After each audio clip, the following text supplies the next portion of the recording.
Les grands maîtres du judaïsme en compagnie d'Ariel Danan. Bonjour Ariel. Bonjour. Ariel, vous êtes docteur en histoire, directeur du département culturel et universitaire de l'Alliance israélite universelle.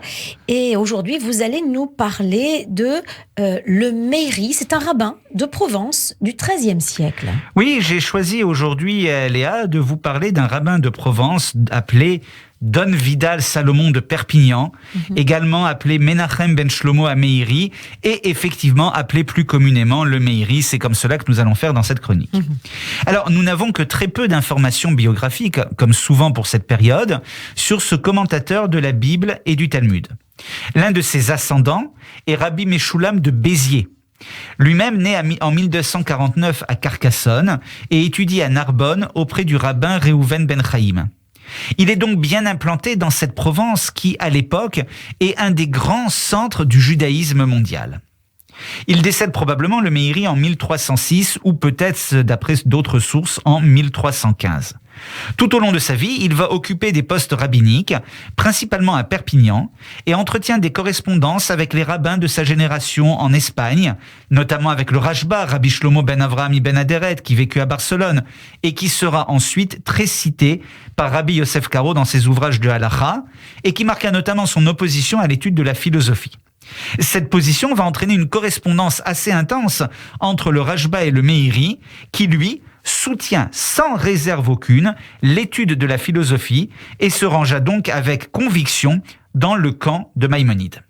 Alors, l'étude des livres du Meiri nous sont la preuve de sa grande connaissance du Talmud de Babylone et du Talmud de Jérusalem, ainsi que des sources midrashiques, de la production des Géonim, des ouvrages de Maïmonide, mais également de Saadia Gaon, de Yehuda Halevi ou encore de Samuel ibn Tibon. Il n'est pas aisé de savoir s'il avait étudié la philosophie générale ou s'il en connaissait simplement ce qui en ressortait des sources juives. Donc plusieurs livres. Quel est l'ouvrage principal ? Alors l'ouvrage principal du Meiri s'appelle le Bet HaBechira, qui désigne le temple de Jérusalem, et il s'agit d'un ouvrage de halacha selon l'ordre de la Mishnah. Il n'a pas commenté l'intégralité des 6 traités, mais principalement ceux qui ont des conséquences directes en halacha à son époque. Alors, le Meiri s'appuie sur l'œuvre de Maïmonide, il résume les avis des décisionnaires antérieurs, avant de conclure lui-même en termes de halacha, mais également de moussar, de morale. Et ce qui est très intéressant, c'est qu'il utilise des auteurs à la fois ashkénazes et séfarades, tels Rashi ou le Rif. Et puis, contrairement à la plupart des commentateurs du Talmud, il se réfère également grandement au Talmud de Jérusalem, pas seulement à celui de Babylone. Et comme vous l'avez dit, il a écrit aussi beaucoup d'autres livres. Alors oui, c'est l'un des auteurs, l'un des commentateurs les plus prolixes du Moyen-Âge. Et tous les livres dont nous avons connaissance n'ont malheureusement pas été publiés, loin de là, certains ont été perdus. Alors on peut citer le Magen Avot, qui traite de 24 sujets de halacha, écrit en réponse aux élèves de Nachmanide, du Ramban, qui voulaient imposer les coutumes de leur maître au détriment des coutumes provençales auxquelles le Meiri était extrêmement attaché. Il est également l'auteur de commentaires de certains livres de la Bible, comme les psaumes ou les proverbes. Il a commenté le livre des prophètes, le livre de Job, mais ces textes ne sont malheureusement pas parvenus jusqu'à nous. Ses commentaires bibliques s'appuient sur le pshat, sur le sens premier. Il est friand de philologie, cite des commentateurs et des grammairiens de Provence, ainsi que Rashi. C'est néanmoins un commentateur original qui n'hésite pas à s'opposer à ses prédécesseurs. Et il est enfin l'auteur d'un livre de halacha, Kiryat Sefer, sur l'écriture des rouleaux de la Torah, des mezuzot et des téphilines. Oui. Alors, est-ce que vous pourriez nous donner un exemple de l'enseignement du Meiri, et notamment sur les relations entre juifs et non-juifs ? Voilà, alors j'ai voulu conclure cette émission par un petit enseignement du Meiri qui me paraît extrêmement important, et je m'appuie pour cela sur un article intitulé « Le Meiri, l'universaliste de Perpignan », qui a été publié par une chercheuse spécialiste de Talmud, Sophie Bigot-Goldblum, il y a quelques mois. Alors, le Meiri part d'un texte de la Mishnah, du traité Avodah Zara, donc le traité de Avodah Zara qui traite de l'idolâtrie.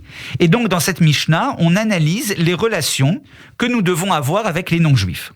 La Mishnah enseigne notamment qu'il ne faut avoir aucun lien avec eux, car ils sont idolâtres et suspectés d'actes sexuels abominables. Et le Meiri de commenter immédiatement en disant que la Mishnah parle de peuples qui n'existent plus à son époque à lui, et que les interdits tombent immédiatement, car les peuples qui entourent les Juifs, dans son cas ce sont les chrétiens, ne sont plus idolâtres.